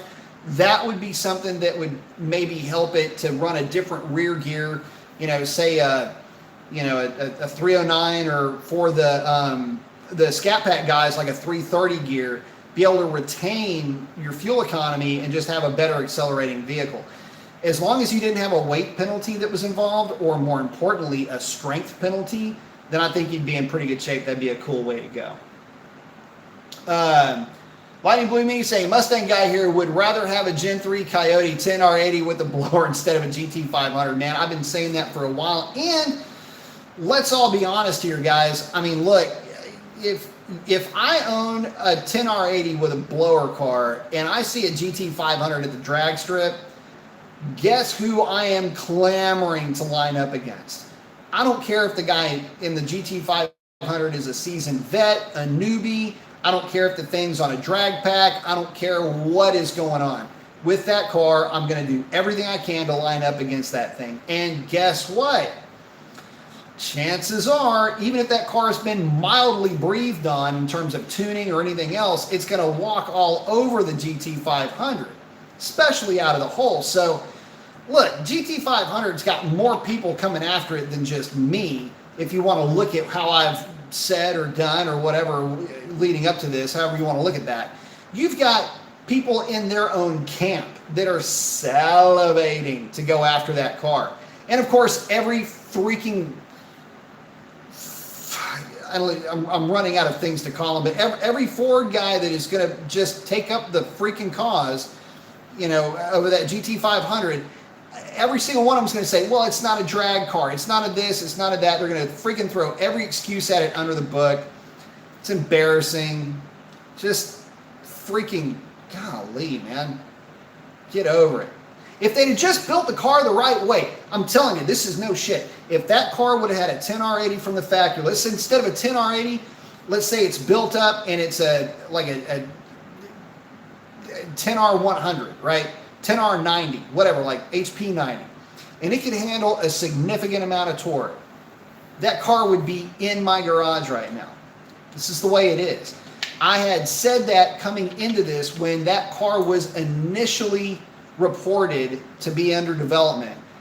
I was saying, look, that car, 10-speed automatic, world beater, watch your ass, Mopar. They're coming after you and they're going to take your crown. It is going to be ugly. It is going to be stupid. You're going to have to come up with something.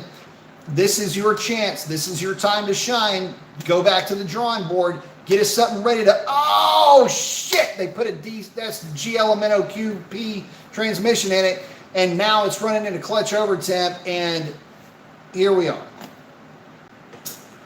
The Mustang that only a Ford Mustang complete fanboy could love, and it took logic and wadded it up into a ball and threw it up against the wall. That's exactly what happened with that. So anyway, back to it. Oh damn! Hang on a second. Shawnee, thank you very much, man. I appreciate that. Got the fist bump. I love it. Very cool. And then my Hemi's checking in with the 1320. I love it. Saying time to pay the piper. Thanks for all the great info, man. Thank y'all very much. I appreciate that a ton, guys. That is awesome. Thank you very much. I want to make sure I get to everybody, but thank y'all so very much. Sean, hi, man. I appreciate that, guys. It means a lot to me. Appreciate the support for the channel. I really do. Definitely appreciate it. Thank y'all so much. Let's see. Time out. Get back over here. Alex is saying, thank y'all again, guys. Really do appreciate that. It means a lot. Alex is saying, just went and looked at that Helion turbo kit. Safe on internals, headers included, 600 to the wheels on 5 PSI and only weighs 70 pounds for about the same cost as full bolt-on and cam setup. It is tempting. It is tempting. I just, what was the cost? Let me just ask you this. What was the cost of it? Seriously.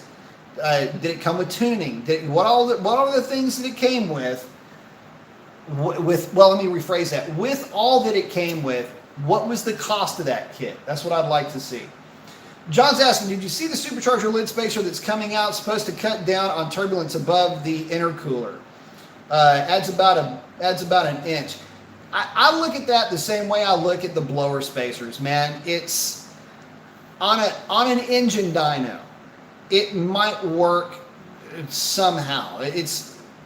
But in practice, don't see it really happening. The lid spacers, typically when you see a lid spacer, you're trying to free up airspace above a runner, which can help airflow go into a runner. The 350Z and 370Zs are a good example of that, where you would raise the lid about half an inch or so to kind of help to expose some of the runners a little bit better. Unshroud them is the proper term. But no, I haven't seen it, but I can tell you that, on a static engine test, there could be something to it, but in practice, we're not seeing any reason to think that there's some level of turbulence that's creating a distribution issue with air or some other concern that would necessitate fixing something. The data is rock solid, and I don't know that there's enough in it. Could be something to it, though. You never know, but I'm just not convinced of it just yet.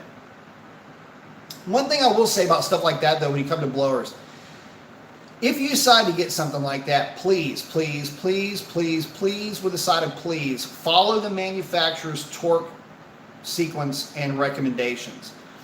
Your case, which is the part right underneath that lid, is extremely important to a positive displacement supercharger. There are tolerances in there. As those rotors are meshed together, you realize they don't actually touch. They're just very close. And that is part of what creates the boost, is as that air moves back, your volume shrinks, which means you create pressure, and then it drops it into the hat area as pressurized air.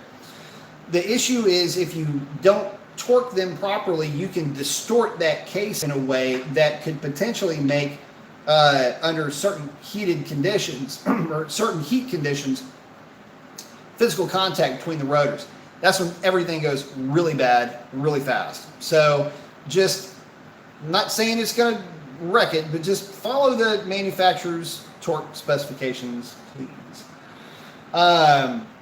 Shawnee's saying, I'm hoping you can find a stock GT500 to drive in the next couple of months. I wonder if it would even feel like a Mustang with that DCT. Probably feels pretty good. I mean, if it's working fine, and if it's, I'll put it to you like this, DCTs, the programming has come a long, long, long, long way since, the last time I drove a DCT car, M5, and that car sucked to drive. So there's that, but again, the programming is far and away better now, and they're fairly seamless.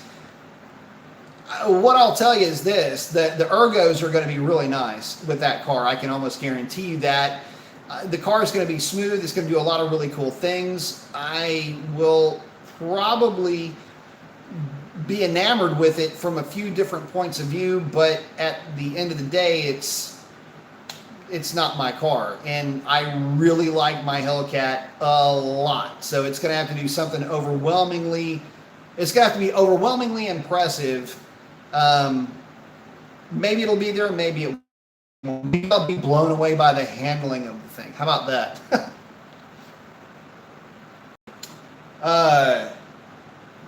Callus is asking, do myself, Staying Mode, Demonology, and Dockmaster all go to the same track? No, we don't. We do not all go to the same track. In fact, Demonology's up in Dallas. Staying Mode is at Atco. I'm not sure where Darkmaster does most of his work, but I am down here in H-Town. So all in completely different areas. Ashley's saying, tell Chris I'm ready. He took the back seat out today. He took 56 pounds out of it. Nice. Yeah, I will let him know. Actually, I think, is the track even open next weekend? I don't even know if I'm going to be able to go next weekend, but I will let Chris know for sure. Let's see. Paul Christoph saying, hi, B, got the arm flex. I like it. Paul Christoph saying, I'm running 1042s at 135. How can I pick up 60 foot here in Phoenix? I shifted at 6,400 RPM, and Tuner just added some timing, 2,000 to 5,500. Track asked me to keep it at 135. So here's the thing. You can pick up, not sure what all's done to your car, but if you actually, you might want to take a look at, let's see, what is your current 60 foot? I mean, that's the main thing. I mean, if you're running 1042 at 135, you're definitely running something out the back door on a 42. So I'd like to know what all is done to the car. I can't really answer it, but what I will tell you is, I mean, you're pretty much sitting there right now. Right now, I would say if, depending on your weight situation, you might want to pull some weight out of the car. Rear seat delete, maybe a lightweight battery, drag pack, full drag pack would help you out a little bit with that as well. I'm right in the like on average, I'm like a 150, 149, 60 foot range is what I'm typically running with my car, if that helps to put it in perspective. Racer X checking in. Everybody say what's up, Racer X. Saying, hey, what's up? Hey, buddy, what's new? What's up, buddy? Hope you're doing well, brother.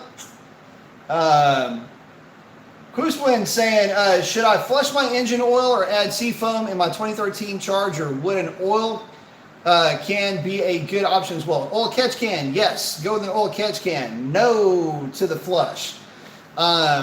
If you want to do a flush on your car, look, I don't see it being a big deal. But yeah, you can run typical. Depending, let me ask you this: why do you feel like you need to do a flush on the engine? Do you know that it's got sludge? Has the car gone through wide ranges of mileage variances between oil changes? If you've been changing your oil fairly regularly, you won't have to do a flush. Hopefully that's the case. And you won't there's no flush to do. I mean, you flush it every time you change the oil at that point. If, however, you've been running the car a little bit longer in between intervals and you've kind of let it slide a little bit, you can get away with a flush, but I don't like doing it the way that I think you're thinking about doing it. What I would do is I would run Rotella 040 or 540 or 1040, whatever it is, 540 through the car, run it for about 45 minutes and then drain it. Get the car up to operating temperature and then drain the Rotella out.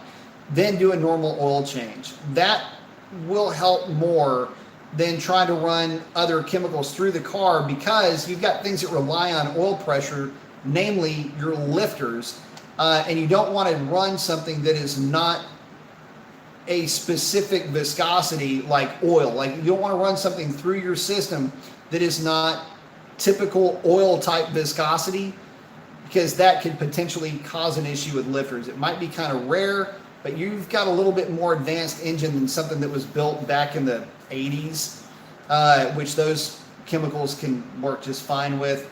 Yours is a little bit different animal. I'd treat it a little bit differently. And we use Rotella for braking. Paul saying DA is 1900 when good. Man, you're up there then. Same stuff still applies though.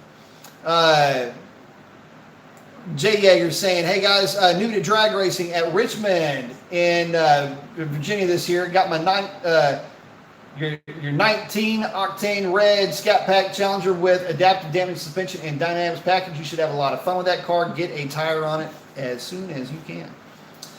Alexander is saying, why did Dodge go with bolt-on fender flares for the wide bodies instead of massaging out the fenders to make the wide wheels, well, wider, like Ford did on the GT350? Cost savings? Yeah. Yeah, they did it like that. So what was the big issue was the rear quarter, which you can't see back over here. This fender comes off. That one doesn't. So instead of making a completely different body, they just use the same body with a little bit different cutout, and then that is a modular piece that goes onto the car.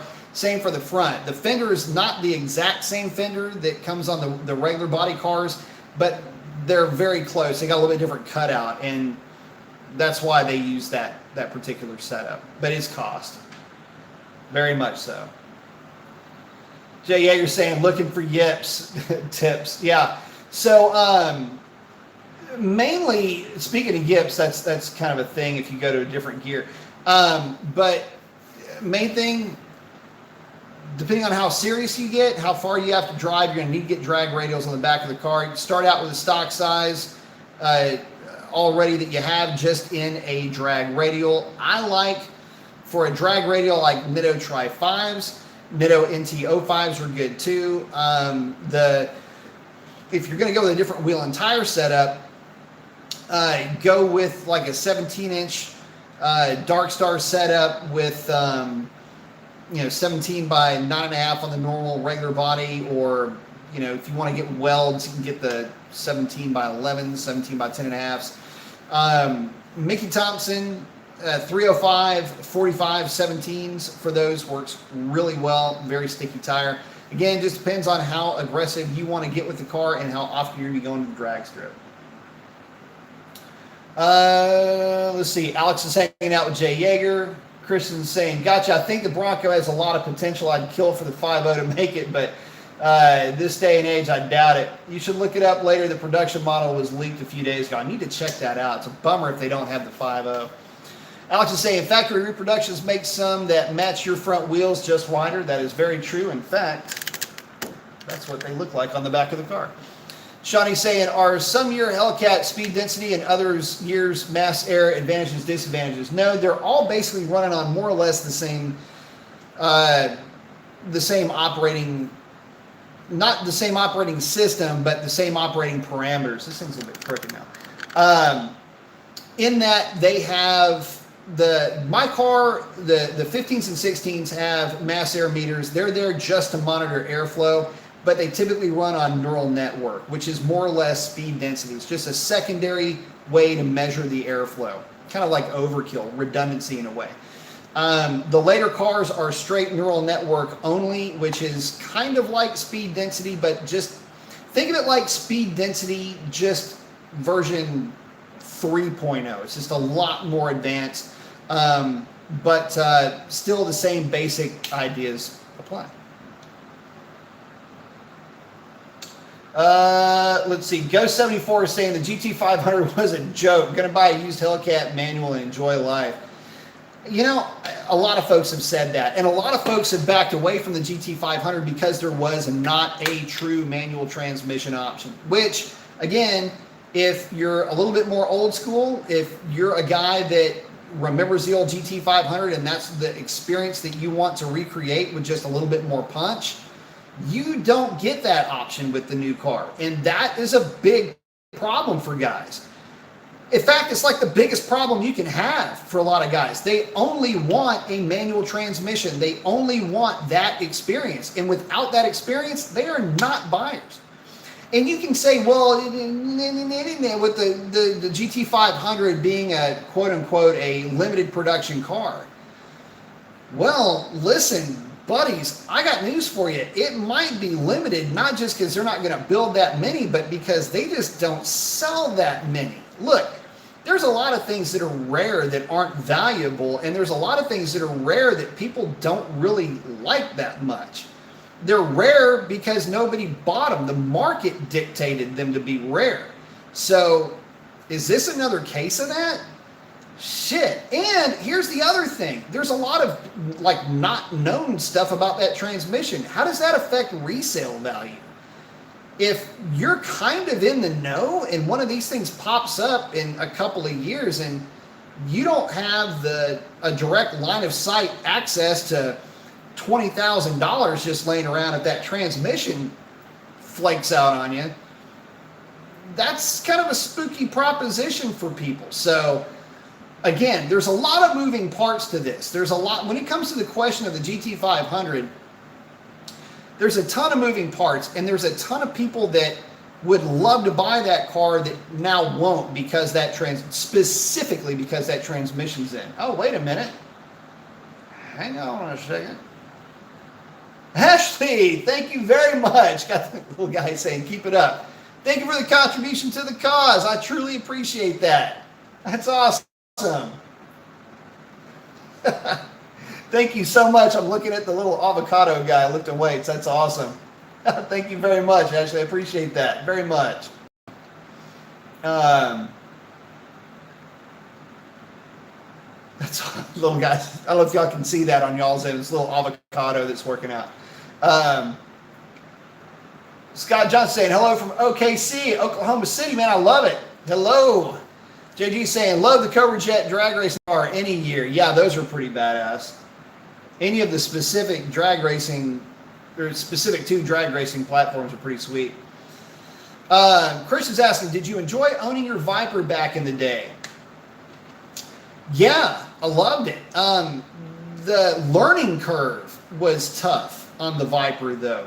Getting that platform to act right for me was a little difficult. The thing, okay, when that car had a 308 gear, the problem was just the spool up rate. When that car would break traction, it would break traction hard. I mean, it would just go from, it wouldn't just go to a little bit of wheel spin, it would just really start to spool up the rear end, and it would make it real dicey. Plus, those cars are actually more rear weight biased than you might think. So when they would start to get away from you, they would start to get away from you in a really weird, really whippy kind of way. It could catch you off guard, especially given the fact that they were very prone to understeer, which made things really weird on a closed circuit. So the idea was you'd get the car set up for a sweeper, and then you would start to roll into the throttle. You'd actually kind of tip into the throttle and roll into it just enough to get the rear end to start to break loose, sort of. And the idea would be to get the car to pitch a little bit and to load up a little bit on the outside rear tires. The problem is the geometry sucks on those cars. And if you ever see a Viper going around a corner, the inside rear tire has got a contact patch. It's only about that wide. If he's really hammered, especially on off camber. Off camber is nutty enough as it is, but you hit that with a Viper and things get real spooky. So anyway, I got to where I was kind of comfortable with it, and I really enjoyed hitting blimp base, especially with that thing. So I enjoyed the cars, but I mean, they were spooky, man. I mean, back in the day, that was, I mean, that car, the Supra and the Z06, it just depended on how they were set up, were all very equal with the type of roll racing that we were doing back then. And so, you know, Supras with, you know, a two-stage nitrous kit, my car with either a big single stage or a two-stage, basically 250 shot. The Vets with stroker kits, cam, obviously full exhaust, the whole kit. That they were all very, very, very fast. So would easily hit 200 miles an hour. Anyway, like that's what we would do, would be 100 to 200. But what we did was with the Vipers, if you put a 354 gear in the car, it actually made them a little bit more predictable, and it just made them feel, it always felt like the car was safer with that gear. Damn, what is it? Flew up my nose or something. I always felt like that car was safer with a 354 gear. So anyway, Jebediah saying she was practically brand new. Sweet. Shawnee saying local track opens April 4th. If they postpone it because of this COVID-19, I'm going to go to my local back road and use my dashboard quarter-mile meter. There you go. Let's see. Christian McVeigh saying, I agree with Ghost. I'd take a 15 Hellcat manual over a new GT500. Sucks to say, but it's true. Here's to hoping Ford will cater to the car's fan base and not YouTubers and journalists. And then Mr. PD Foreman saying GT500 leaves a line like a turd. Man, I'll tell you something. I get the feeling with the GT500 that it's a car that only a journalist could love, because it's got that Euro kind of a slant to it with that transmission. The problem is that it alienates the freaking people that would want to buy that car, like me. Like, that look at that thing and go, oh my God, I can do so much with that platform. I had the car. Here's what sucks. I had that car planned out when they released when they said that they were going to build a GT500. I immediately assumed that it was going to have an automatic and a manual. I was planning out a build for that car. Well, here we are. That ain't ever going to happen.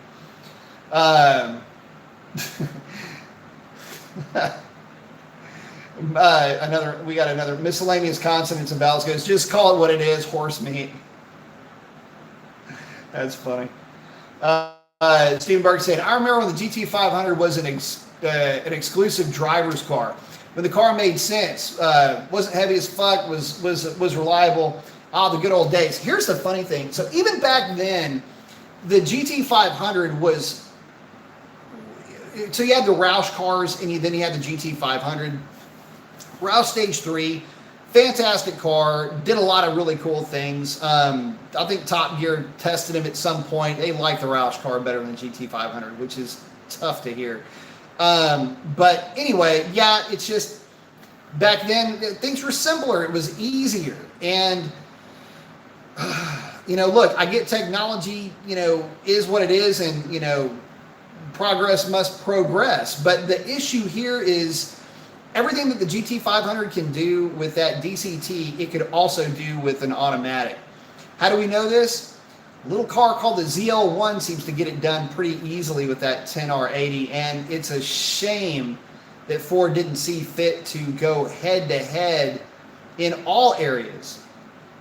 And it just, I don't know. Again, it alienated a lot of buyers, more so, I think, than they expected. Alex saying, cost of the basic Helion kit without upgrades or fuel injectors was approximately $8,000. So you're still looking at, if it's a basic kit, that would be a tuner kit, which means no tuning, no, in other words, no standalone to go with it. And fuel injectors are going to check in at about $800, give or take, depending on where you find them. And yeah, you're going to want to go with upgraded intercoolers and things like that. So, man, you're still looking at a freaking $10,000 proposition. It makes it tough. Plus, you got to install the thing. Go74 is saying, thank you for the info too. The Chevy 350, the machine shop made it look like new, but I think I should have got aluminum heads instead of kept the cast iron. My God, they are heavy. Yeah, well, anytime aluminum is an option, you always go the aluminum route for cylinder heads, for sure. Paul is saying, oh, it's set up like mine, 156 60 foot. I do have the 309s just tuned, I think is what it's saying. It sounds like you got a pretty sweet combination. But I think you're at altitude, man, so you're going to have to. The thing is that we're able to cheat altitude down here. We can turn low DAs into 60 foots. If your best days are going to be coming in at 1,900 feet, that's going to be tough to deal with. But again, weight reduction will certainly help you. Summer's saying, hey, y'all. Hey, Summer. Go74 saying, yeah, Ford messed up. At least Dodge has a manual option on your Hellcat. To me, it's just a better driving experience. For a lot of folks, listen, man, it's all about that third pedal. And it doesn't matter that it's not faster in the quarter mile. They want a driving experience. It's a richer driving experience, and that's what they're shooting for. Now, we'll tell you that a manual Hellcat, a little bit piggish in first gear. You got to get it rolling first, but certainly a different type of driving experience, no doubt about it, one that you can't get unless you've got that third pedal. Callus99 saying, in the show Pinks, did they really lose the race, lose your ride? Yes, they did. As a matter of fact, there would be sometimes there'd be side agreements with the owners of the cars, but no, that was an official lose your race, lose your ride type of a situation. T saying, I'm late as hell, but how's it going, B? Going good, T. Got the fist bump. I like it. Shawnee's saying, how much does owning a new mid-engine Corvette appeal to you? Maybe a 2022 with a factory blower. The only way that really does appeal to me is with a with some type of forced induction, a different look than what we've got now. Although the car is spectacular the way that it sits, I would like to see that Z06 variant, but you know what? I don't know that I. Here's the thing. I love the idea of the Vet, but if you were to ask me which one would I rather have, I'd say a C7. Only because I haven't driven the C8, but the C7 has a real manual transmission, and that's what I want. Again, I want that driving experience. I want to row the gears. That's what's going to be important to me. The flappy pedal thing, it's cool, but I want to be able to exercise a skill set, and flappy paddle does not allow me to exercise a skill set. So because of that, it just kind of takes the wind out of my sails a little bit for that car. Go74 saying GT500 had so much potential and Ford blew it. Yeah, I'm kind of there with you on that one. Christian saying, I hate seeing manual slowly fading away. Not putting a stick in the GT500 is ludicrous to me. I think it can end up with a manual C7 or a Hellcat after grad school, hoping Z06's prices drop. They are dropping quick, brother. Just take your time, keep eating your ramens, and you'll be in good shape, brother. I've been there before. It is a trip, isn't it? Except not in grad school because I'm not that smart. Scott Johnson saying, I'm new to Hellcat ownership. 2016 manual, all stock. Any tips on a good rear tire for more grip? The P0s are horrible. Well, yeah, I mean, you can go with the Nitto Tri-5 is a very popular tire to go with on that car. Just know that it is a drag radial. Traction in the wet is a little bit compromised, but if you're not using it as a daily, it's definitely a way to go. I like to go with the replicas, the replica 10.5s like what I have here, and go with the 305, 35, 20. Seems to be a real popular setup. So just something to consider. But yeah, welcome to lots of torque. That's what fries tires, and it gets a little bit better with a drag radial, but it doesn't really ever go away, which is the fun part. But again, just know that if you've got a drag radial on the back, again, wet weather grip will be compromised, but if you don't ever drive it in the rain, it's never going to be an issue for you. And then Shawnee's saying, Scott Johnson, Nitto Tri-5Rs. There you go. He's got you covered right there. Well, guys, check it out. We are going into a little over 2 hours. I've got to check out, but I hope you guys have yourselves a fantastic rest of your weekend. And y'all stay safe out there with that coronavirus trying to get everybody. Use your hand sanitizer. Soap is your friend. All the stuff that they taught you in kindergarten, I guess, is even more important nowadays. At any rate, I hope y'all have a fantastic week, and I hope to see you guys out there having fun. That's a wrap on this one. Adios.